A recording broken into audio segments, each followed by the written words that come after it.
Здравствуйте, друзья! Здравствуйте, дорогие подписчики и гости канала. Меня зовут Тамара, и вы на канале Тамара Савицкое Вязание.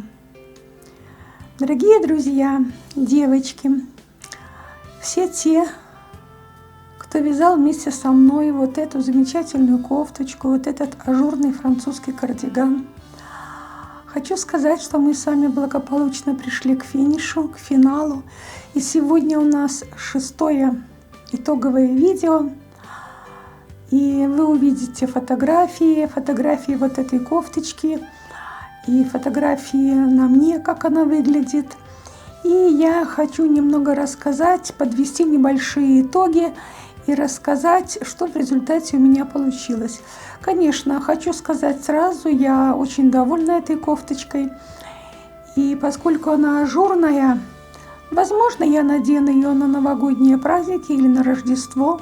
У нас 25 декабря Рождество. Возможно, надену на этот праздник. Но поскольку вы увидите на фотографиях, я там в белых джинсах, то я, конечно, планирую надевать ее весной, возможно, летом. Вот. И вот я связала вот такую кофточку.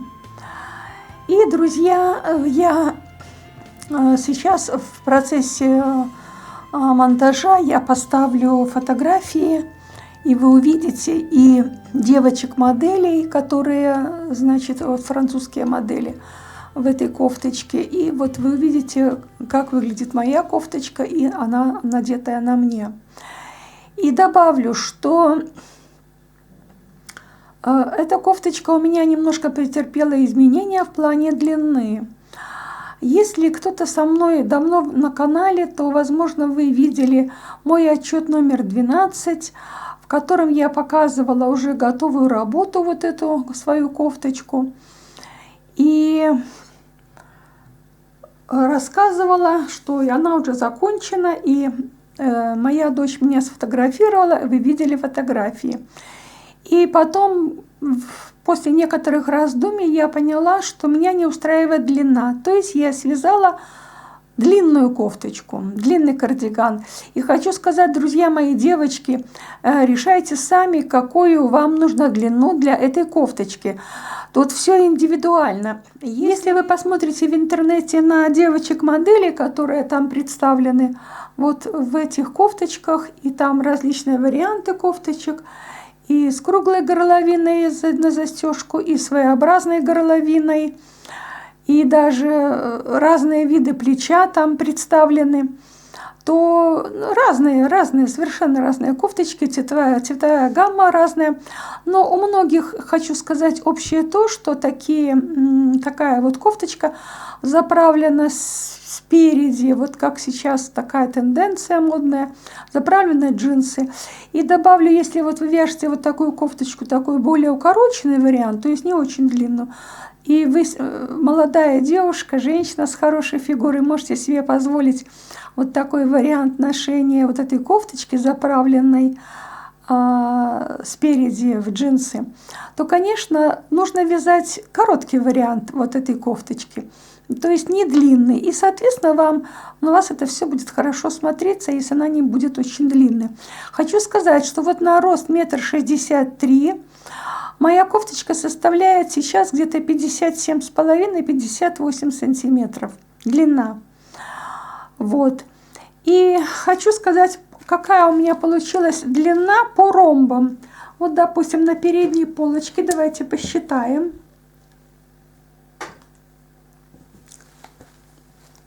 Ну вот на передней полочке 1, 2, 3, 4, 5, 6, 7 ромбов. Ну, не видно, но поверьте на слово. 7 ромбов. Так, на спинке у нас,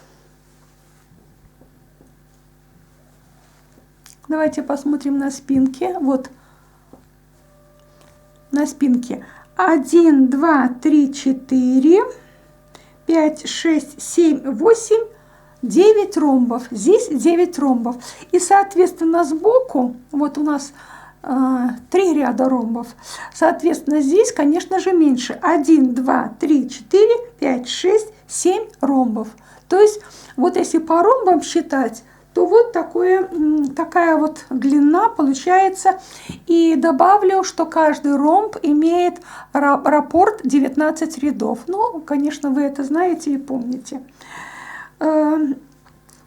Несмотря на то, что вот я хочу все-таки сказать, несмотря на то, что я вязала образец, и в первой части видео вы видели, что я связала образец, все посмотрела, кофточка все-таки немножко уменьшилась в размере после стирки. То есть чуть-чуть в ширину она уменьшилась. Вот, и в результате, несмотря на то, что при расчетах я прибавила 12 сантиметров на свободу облегания и в области груди, и в области бедер, вот чуть-чуть она мне казалось бы, чтобы она была чуть-чуть свободнее. Поэтому, если, девочки, вы будете, может быть, еще не начинали вязать, и будете вязать именно из такой пряжи, то, возможно, вам не 12 сантиметров на свободу облегания нужно дать, но чуть-чуть больше. Но опять же, я высказываю свою точку зрения, все мы разные, и у каждого свои вкусы, свое понятие, как носить ажурные изделия, поэтому решайте сами. Но в целом, конечно, я этой кофточкой довольна, мне нравится. И нравится, как узоры легли, как все получилось. Вот посмотрите, какая красота. Все мне нравится. И, друзья, надеюсь, вы внимательно будете смотреть мое вот это итоговое видео. И, может быть, вы мне предложите название для моей вот этой кофточки. Конечно, тут напрашивается название Мария, потому что по мотивам кардигана Марио. Но, тем не менее, я еще пока не выбрала название. Она легкая, ажурная.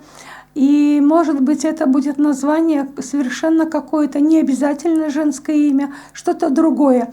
И поэтому мне хотелось бы, чтобы вы в комментариях написали бы свои какие-то варианты, названия для вот этой кофточки. И что хочу сказать. В результате, вот, друзья, когда моя кофточка уменьшилась в размерах, и, соответственно, моя вот планка сейчас не так натягивается, ну, в районе бедер, как вот в первом варианте в отчете номер 12. Я все, ну, ссылаюсь, потому что там видно, что планка очень, ну, так, неровно. И вот когда она уменьшилась в размере, вот все гораздо лучше стало. Поэтому я довольна, и все замечательно, все мне нравится. И, друзья, хочу сказать большое спасибо всем девочкам, всем тем, возможно, и мальчики есть, не знаю, кто подписался на меня, на мой канал, кто с удовольствием вяжет вот эту кофточку. И большое спасибо за ваши комментарии, за ваши лайки. Мне очень приятна обратная связь. И я вижу по просмотрам, что вторую часть мастер-класса по просмотрам около 4000 просмотров. И я думаю, мне так хочется верить, что вот именно такое количество или приблизительно такое количество девочек, вот вы вяжете вот с удовольствием вот эту кофточку. И мне это, конечно, очень приятно. Девочки, не стесняйтесь, пишите комментарии, задавайте вопросы. Я почти ежедневно на YouTube. В настоящее время я пенсионерка. Ну, вы видели по моим некоторым видео, где я в кадре. Я пенсионерка, я почти все время дома и почти ежедневно на YouTube. Поэтому я ваши комментарии увижу, и я обязательно отвечу. Итак, друзья, повторю еще раз. Будьте добры, придумайте название, мне будет очень приятно. Название вот для этой ажурной, воздушной, замечательной кофточки такого светло-светло-персикового цвета. Вот, придумайте, пожалуйста, название, как бы вы ее назвали, эту кофточку. Ну и надеюсь, что у вас эта кофточка получится замечательный, ажурный, красивый. И, как говорят в таких случаях, вяжите вместе со мной, вяжите лучше меня. И мне только приятно, что вы вяжете, что вы пишете комментарии. Большое всем спасибо. И, друзья, хочу добавить, что мой канал будет развиваться и дальше. У меня большие планы. И я надеюсь, что мы с вами еще встретимся, возможно, на каком-то проекте, и, возможно, мы с вами вместе свяжем еще не одну кофточку или не один джемпер. Итак, друзья, еще раз хочу поблагодарить всех, кто подписался на канал, кто пишет комментарии. Мне очень приятно. Мне приятна обратная связь. И хочу сказать, что скоро будет большой праздник – Рождество. Я католическое вероисповедание, и мы отмечаем, как, впрочем, многие в Европе, мы отмечаем Рождество 25 декабря. Ну, в ночь с 24 на 25. А в основном празднование, наверное, все знают, 25 декабря. И мне хотелось бы всех тех, кто так же, как и я, будет скоро праздновать такой замечательный праздник, поздравить с наступающим Рождеством, пожелать вам исполнения ваших желаний, здоровья, мира и благополучия в ваш дом, и вам, и всем, и каждому. И чтобы все были здоровы, и чтобы как можно скорее вот эта всемирная пандемия закончилась. Итак, друзья, на этом мой последний, 6-й небольшой мастер-класс или небольшое видео итоговое я считаю законченным. Всего доброго, до новых встреч, пока-пока. С вами была Тамара Савицкая.